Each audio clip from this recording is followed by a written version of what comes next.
In our previous video, we have used optimization in order to minimize a cost function.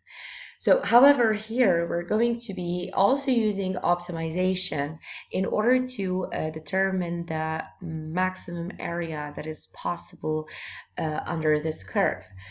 So over here, we are given a rectangle that is inscribed under the curve of equation y equals to 2 cosine half x between negative pi and pi. So over here, this is the point of abscissa negative pi, and this is the point of abscissa pi.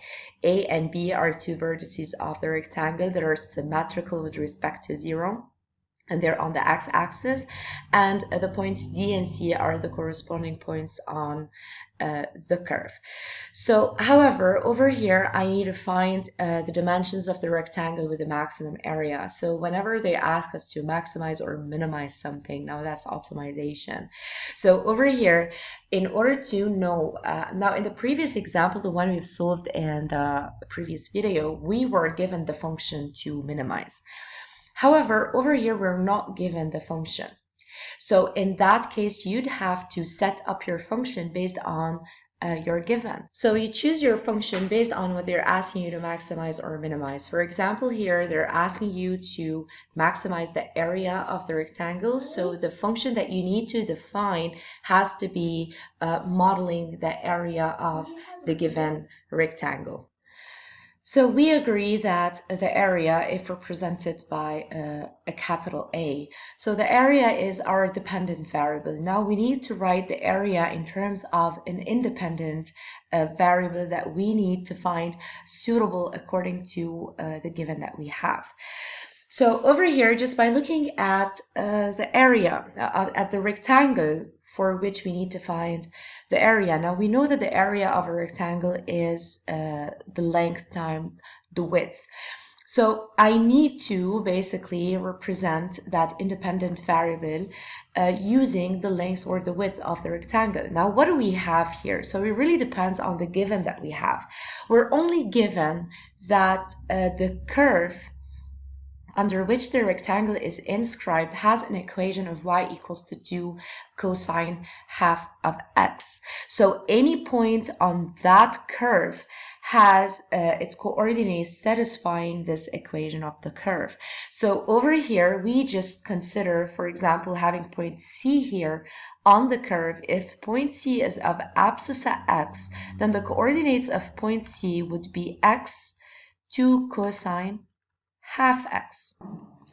So we start by defining point C of coordinates x 2 cosine half x to be a point on the curve of f. So being on the curve of f, in that case, the coordinates of point C would in fact satisfy the equation of the curve.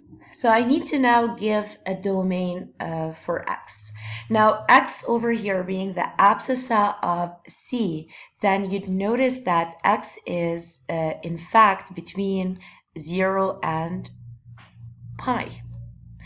Because remember that this rectangle is symmetrical with respect to the y-axis, so point C is basically moving between this x-intercept and the y-intercept, and point D is moving symmetrically to point C on the other part of the curve, to the left side of the y-axis.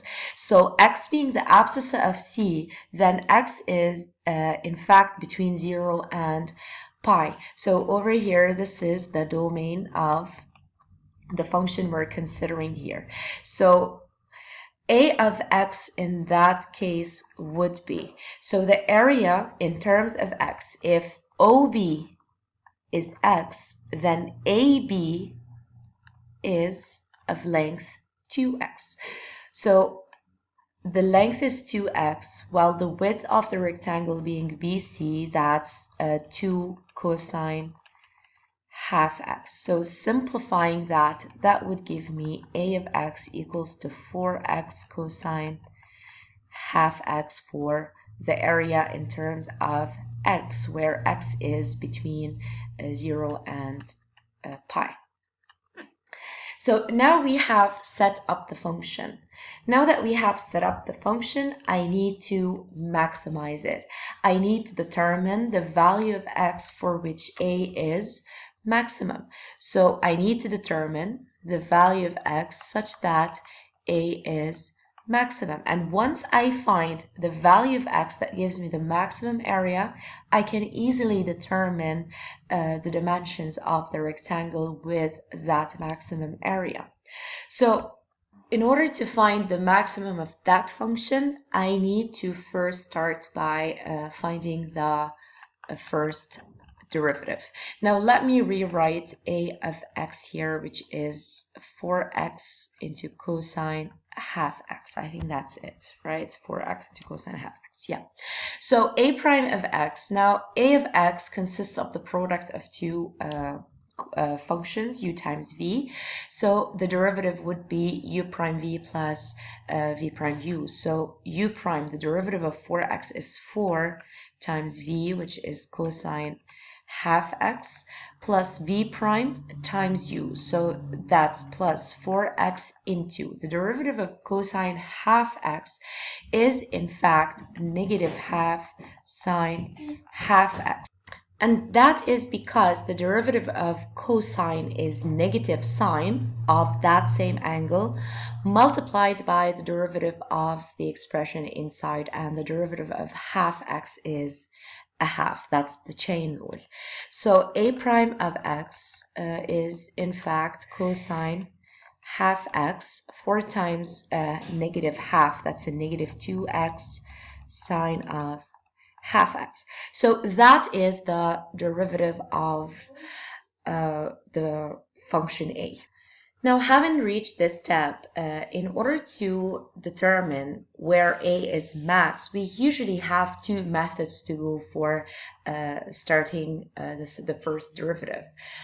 First, we really need to look for the roots of the derivative. But after we find the roots of the derivative, we could either use the second derivative test or the first derivative test in order to determine if at the roots of the derivative we do have a maximum or a minimum.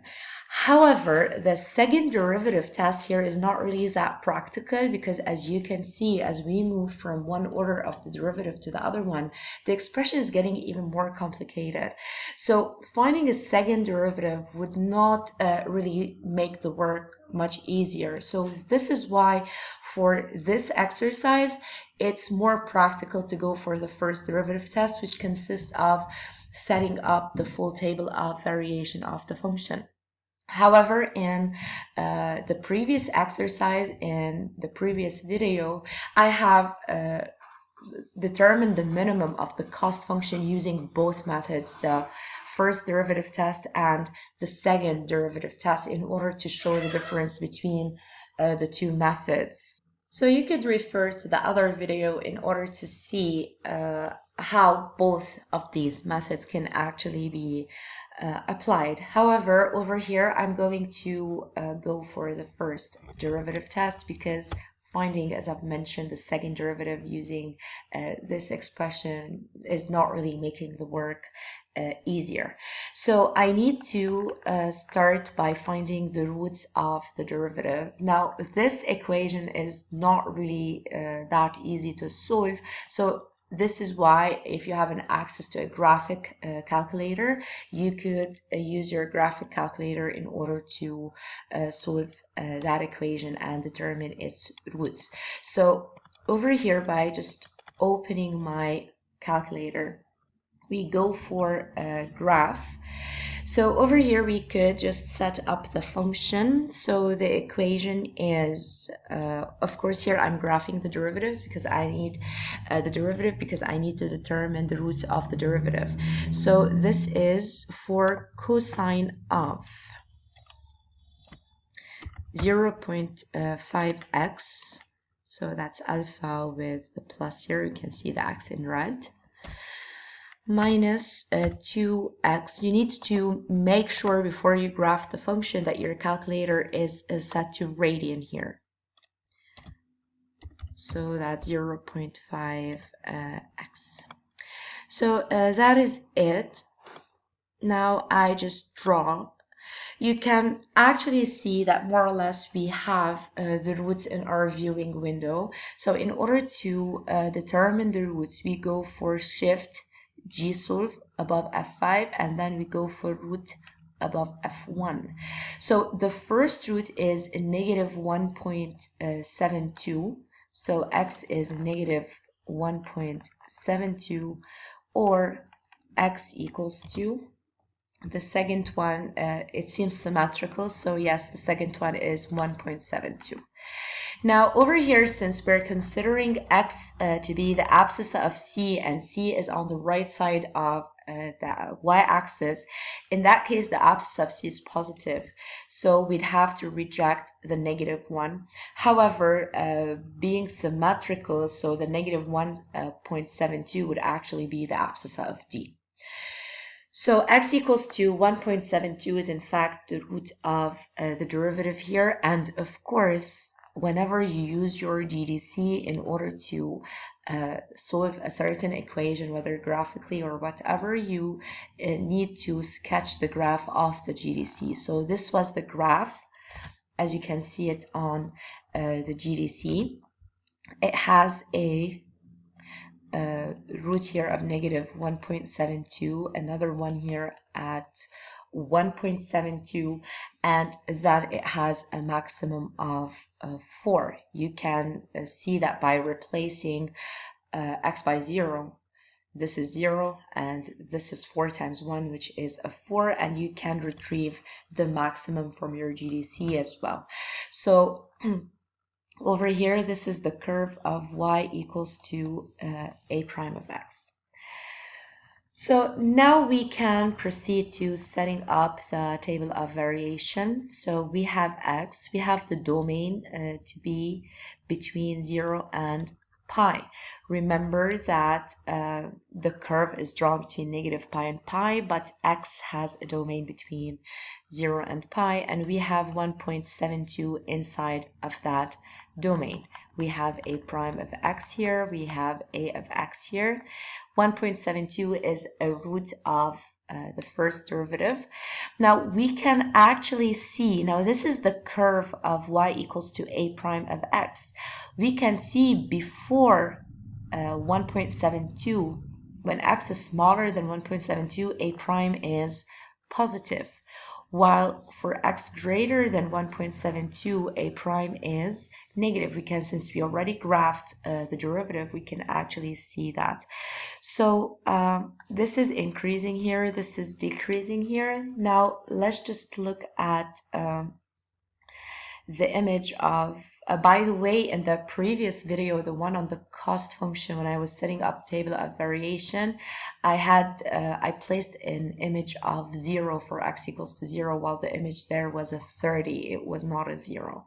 So that was like a small mistake in the table of variation in the previous video. Now over here, when x is 0, f is a is in fact 0 here. Now over here it is 0 because 0 times cosine, which is 1, that is 0. And when x is pi, it's cosine of pi over 2, that is 0. So that is again 0. So now evaluating a at x equals to 1.72 gives me back an area of 4.49 units squared. So the maximum area is 4.49 units squared for x equals to 1.72. You can see on the table of variation that that is a maximum. So I still need to find the dimensions of the rectangle with the maximum area. So we did have that the length is 2 times x. So the length of the rectangle is 2 times 1.72, which is 3.44 units, while the width of the rectangle is determined by y of c, which is 2 cosine of half x. So that's 2 cosine of 1.72 over 2, which would give you 3, 1. So this is it. So now we have used optimization in order to be able to determine the dimensions of the rectangle that gives the maximum area when inscribed under this specific curve.